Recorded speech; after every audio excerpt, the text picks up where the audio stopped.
Salut, allez on continue, toujours dans les petites fiches légumes que je vous propose. Vous les gardez de côté, ces petites vidéos. C'est des fiches qui complètent ça, qui sont tirées de toutes mes fiches que j'ai proposées sur mon site internet Le Jardin de Rodolphe, où là vous avez plus de 80 fiches à peu près, qui sont destinées à cultiver tous ces légumes. Mais là sur ces fiches, vous avez les schémas, tout ça, j'ai vraiment fait un petit truc. Un enfant de 2 ans pourrait comprendre exactement comment faire. Et là, vous avez vraiment dans ce genre de fiches les calendriers, tout ce qu'il faut semer, voilà, vous avez vraiment tout, tout est complet.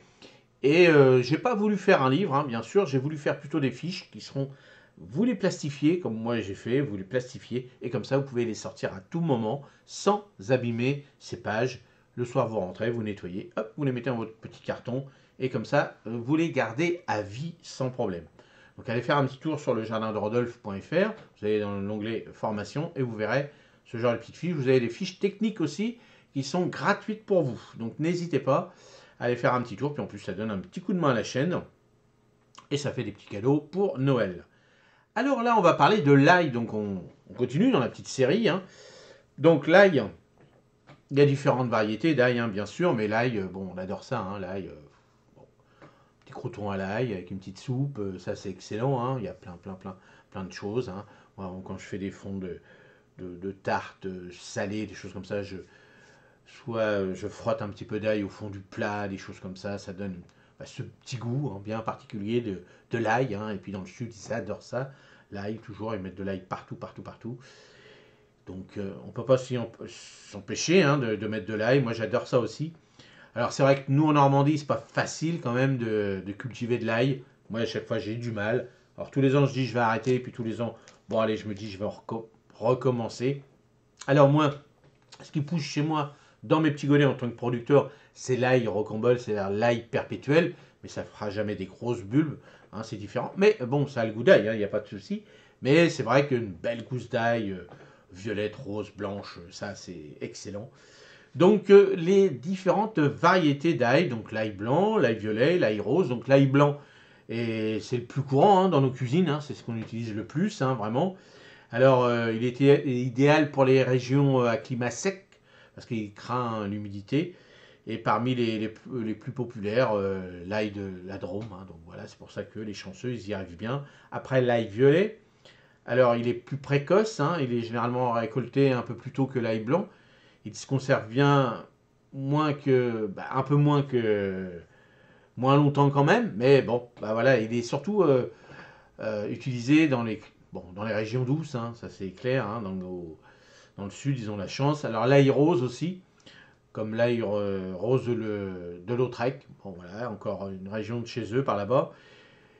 Il est très parfumé, il se conserve très bien, très longtemps. Il est idéal pour les régions au climat tempéré, sa saveur douce le rend parfait pour toutes sortes de préparations culinaires. Donc, comment et quand planter l'ail? Donc, on va l'avoir en petites gousses, hein. Vous savez que, bon, d'étal, alors ça, je vous le montre bien dans les fiches, hein.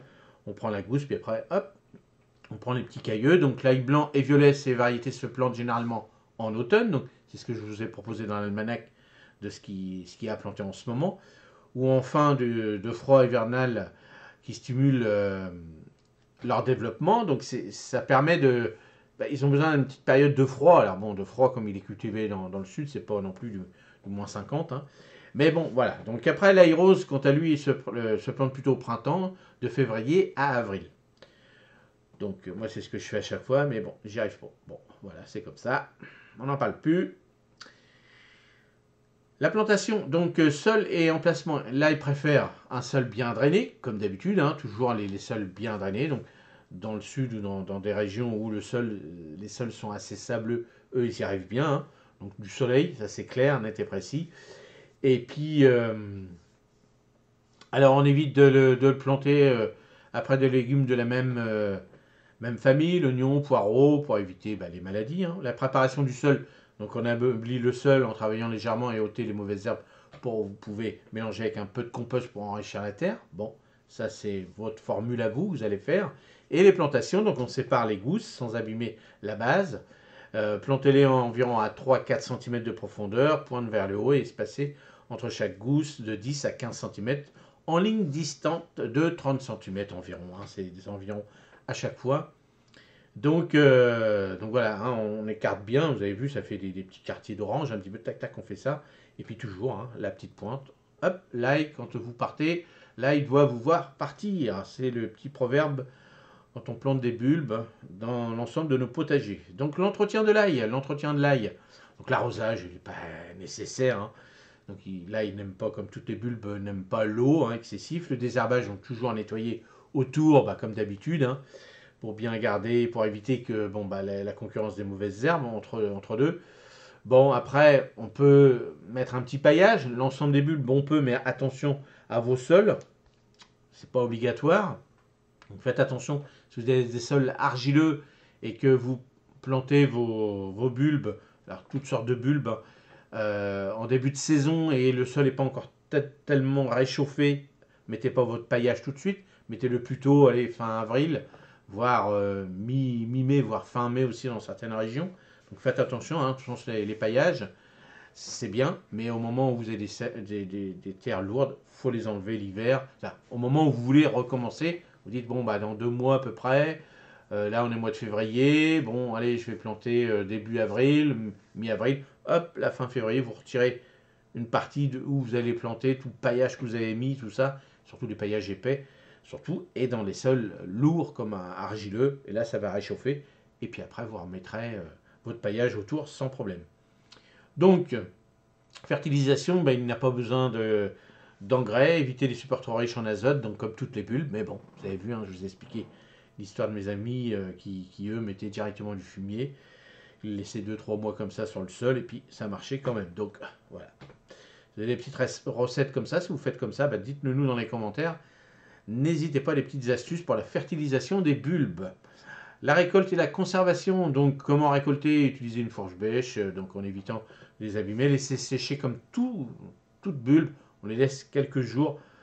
S'il pleut, bah, vous mettez ça sous vos tunnels ou dans vos vérandas ou dans une petite pièce où c'est aéré quand même. Comme ça laisse.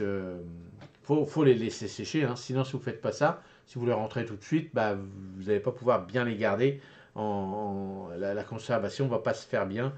Et on peut les faire des tresses comme vous voulez, ou alors les laisser comme ça, une par une, les petites bulbes, dans des petites caisses. On évite qu'elles se touchent, on évite, et on surveille, hein. Surtout on surveille s'il n'y en a pas une qui est abîmée. Hein, on tâte autour, tac, tac, tac, on voit bien hein, au-dessus. Bon, généralement en fin de saison, c'est des pots assez durs quand même, donc, mais on arrive à enfoncer de savoir si elle est dure ou pas. Donc n'hésitez pas, des fois, bah, dans l'ensemble de votre tête d'ail, eh ben, vous avez 2-3 qui sont abîmés, qui commencent vraiment à pourrir. Donc enlevez-les rapidement pour pas que ça contamine les autres. Et puis bien souvent, cette bulbe, cette tête d'ail qui commence à être un petit peu abîmée, mangez-la rapidement. Parce que bien souvent, vous n'avez pas à la garder longtemps. Donc astuce pour bien cultiver l'ail. Donc la rotation des cultures, éviter, bon, comme d'habitude, hein, on essaye de ne pas remettre au même endroit. Donc si on peut, mais en règle générale, bon, faut mieux éviter. Hein, quand on peut le faire, on le fait. Après, il y a d'autres personnes qui disent ah non, moi, je plante. Bon, ben, comme vous voulez. Vous faites comme vous voulez. Association de plants. Donc là, il se marie bien avec les carottes, les betteraves, les fraises. Il veut mieux éloigner les haricots. Tout ce qui est azoté, hein, ils n'aiment pas trop.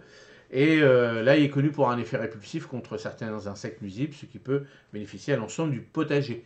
Et puis, une petite astuce, si vous avez tout ce qui va être fruitier à noyaux, hein, surtout les pêches, ben, si vous n'avez pas trop de place à faire de l'ail, puis vous avez un sol assez léger autour de vos pêchers, n'hésitez pas à mettre de l'ail tout autour, ça évite la cloque, ça éloigne la cloque du pêcher.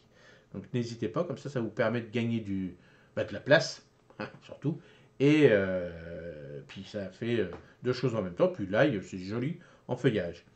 Donc le calendrier culture, donc en octobre, donc planter de l'ail blanc et violet, préparer le sol, séparer les gousses et plantez-les. Février-avril, plantation de l'ail rose, planté en sol riche, enrichi et bien drainé. Juin-juillet, récolte de l'ail, déterrer lorsque les feuilles jaunissent et laisser sécher. À août-septembre, séchage et conservation, nettoyer les bulbes, stocker-les dans un endroit sec. Alors bien sûr, ça c'est en fonction des régions, hein. Parce que moi c'est plutôt récolte de l'ail, plutôt à août-septembre, hein, en fonction du moment où je l'ai planté, mais en fonction aussi de la saison qu'on a eue. Donc voilà, ça décale bien sûr en fonction des régions.